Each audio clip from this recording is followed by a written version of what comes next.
Boa noite. Encontro-me sentado na minha cama a pensar o quanto será bom fazer a viagem até a aldeia. Estou mesmo a precisar de me isolar. Sinto-me cansado da grande cidade e necessito mesmo de uma pausa na minha vida. Fechei as malas, entrei no carro e parti em direção à pequena aldeia a norte do país. Era 1 da tarde quando cheguei à aldeia e, como ainda não tinha almoçado, fui procurar um pequeno restaurante, mas não encontrava nada. Então vi um pequeno café, como aqueles típicos cafés de aldeia, pequenos, antigos e sempre com os mesmos clientes habituais. Mas aquele café era assustador e parece que tinha mesmo parado no tempo. Quando entrei, disse boa tarde e toda a gente ficou a olhar para mim, porque lá dentro só estavam velhos e eu sendo um forasteiro desconhecido e ainda por cima jovem. Eu ainda não me apresentei. Chamo-me Tiago, tenho 31 anos.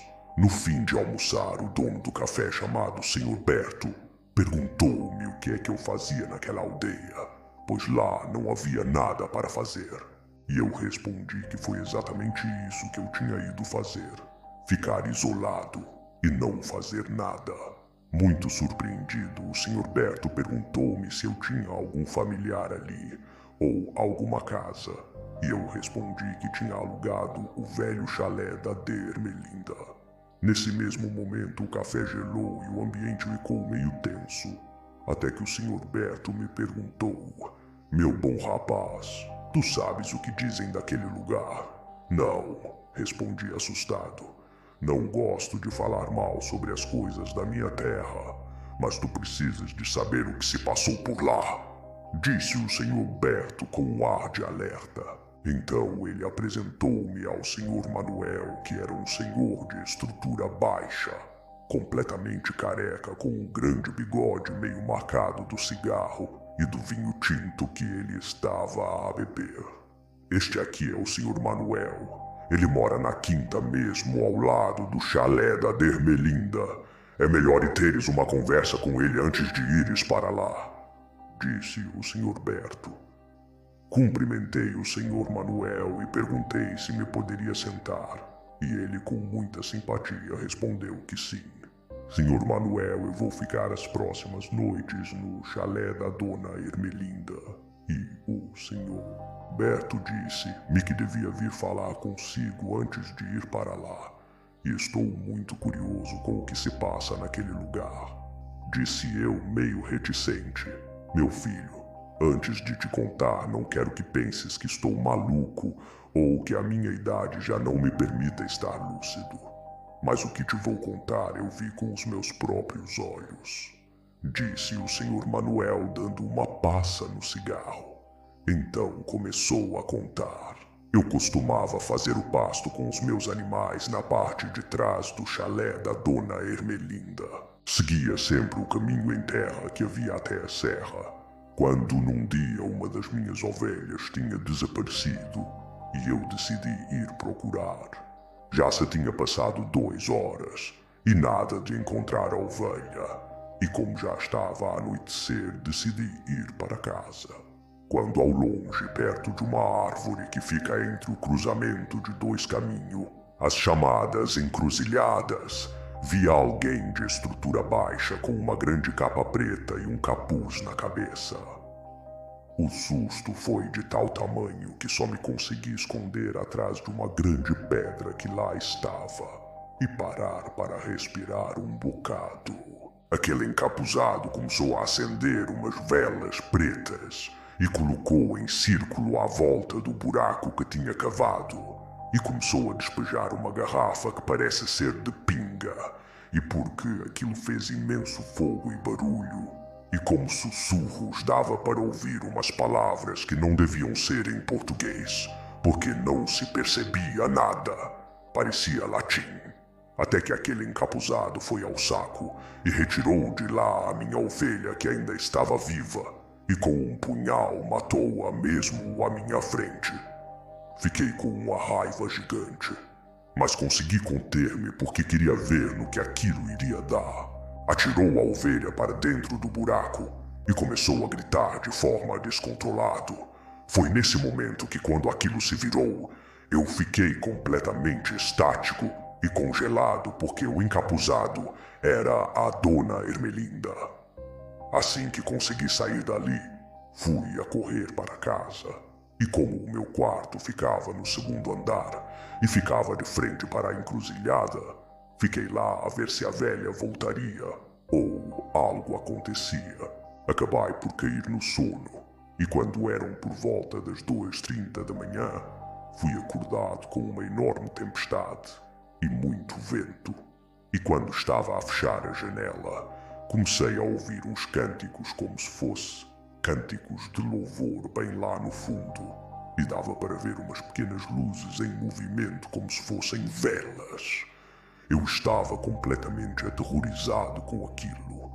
Então, baixei-me e fiquei a ver pelo canto da janela o que seria aquilo.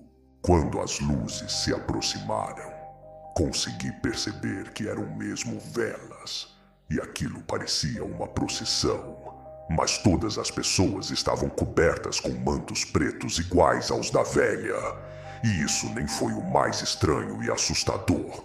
O que mais me chocou foi que as pessoas não tinham pés e não tocavam no chão. Então, lembrei-me das histórias que o meu avô me contava e consegui perceber que aquilo era a procissão das almas ou dos mortos. E sabia que quando ela aparecia, era para vir buscar alguém. E que não devíamos olhar quando a procissão das almas passa. Por quê? Perguntei eu, interrompendo o Senhor Manuel. Porque é quando a procissão vem buscar alguém para os acompanhar para o mundo dos mortos. Estava completamente assustado, mas meio desconfiado com a história. Mas perguntei, e o que se passou a seguir? Então o Senhor Manuel continuou a contar. A procissão parou bem no lugar que a velha tinha enterrado a minha ovelha. Fizeram uma roda à volta do buraco e ouviu-se um grande grito. As velas apagaram e uma forte ventania se levantou no ar parecendo um tornado e tudo desapareceu. Devo dizer-te que fugi para dentro. Fechei tudo e não preguei mais olho a noite toda. Qualquer barulho era motivo de me arrepiar. No dia seguinte, a curiosidade bateu para ver se naquele lugar teria acontecido alguma coisa. E foi tal o meu espanto que naquele lugar havia mais outro buraco tapado, mas em forma de cruz, e uma vela por cima do buraco, onde a minha ovelha tinha sido morta. Nunca mais passei naquela encruzilhada, e durante a noite deixava a janela bem trancada e completamente tapada. Meu bom rapaz, disse o Senhor Manuel, eu sei que é difícil acreditar nesta história, mas foge enquanto podes. Aquela mulher mexe com coisas do outro mundo. Eu agradeci a história e disse que ia pensar pelo caminho se iria ficar na casa ou não. Mas quando dei por mim, já estava em frente ao portão do chalé. Então esta é o famoso chalé, disse eu em tom irônico ao sair do carro, quando ouvi uma voz que me disse: então você é que é o Senhor Tiago?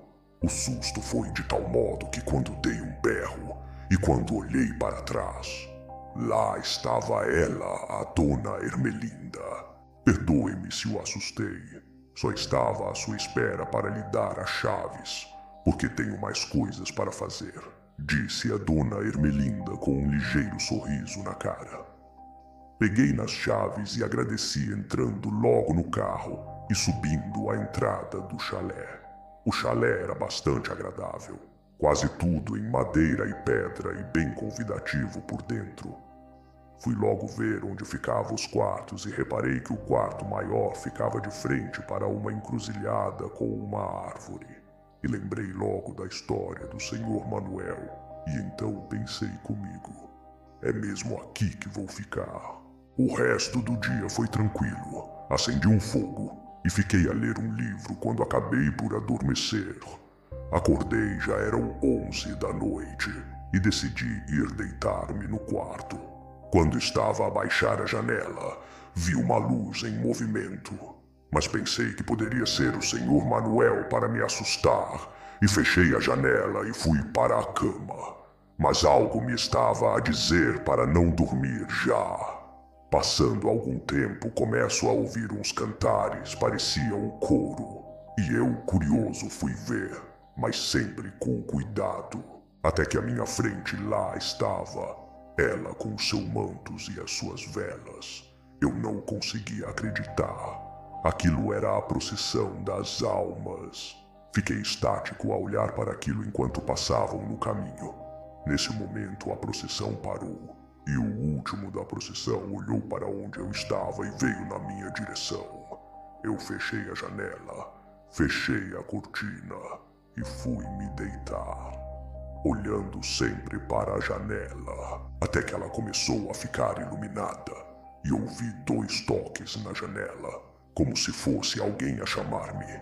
E o mais incrível é que a janela ficava no 2º andar da casa, e não havia maneira nem altura para algo deste mundo chegar à janela pela parte de fora. E eu comecei a rezar e a pedir a Deus que aquela não fosse a minha hora, quando o que estava na janela que ficava deu uma gargalhada e deixou lá a vela. Quando tudo acalmou e não se ouvia mais nada, eu fui ligeiramente afastar a cortina, e em cima do parapeito da janela estava lá uma vela ainda a arder. Eu dei um salto tão grande e fui a correr para baixo dos cobertores, e fiquei lá até o dia começar a nascer. Quando já entravam bastantes raios de sol pela manhã, eu decidi que não iria ficar mais ali. Tinha sido a noite mais horrível e aterrorizante da minha vida. Então lembrei-me da vela que estava na janela. Quando abri a janela, fiquei completamente congelado. A vela já não estava lá, mas sim um osso humano. O susto foi tão grande que eu arrumei as minhas coisas, entrei no carro e deixei as chaves no portão e acelerei a fundo. Quando olho para o lado direito e mais embaixo, lá estava ela, a Dona Ermelinda, a sorrir como se soubesse que eu iria fugir. Nunca mais fui para lugares isolados. O sobrenatural existe mesmo. Obrigado por ouvirem mais um relato. Bem-vindos aos arquivos da última hora. E qual será essa nossa última hora?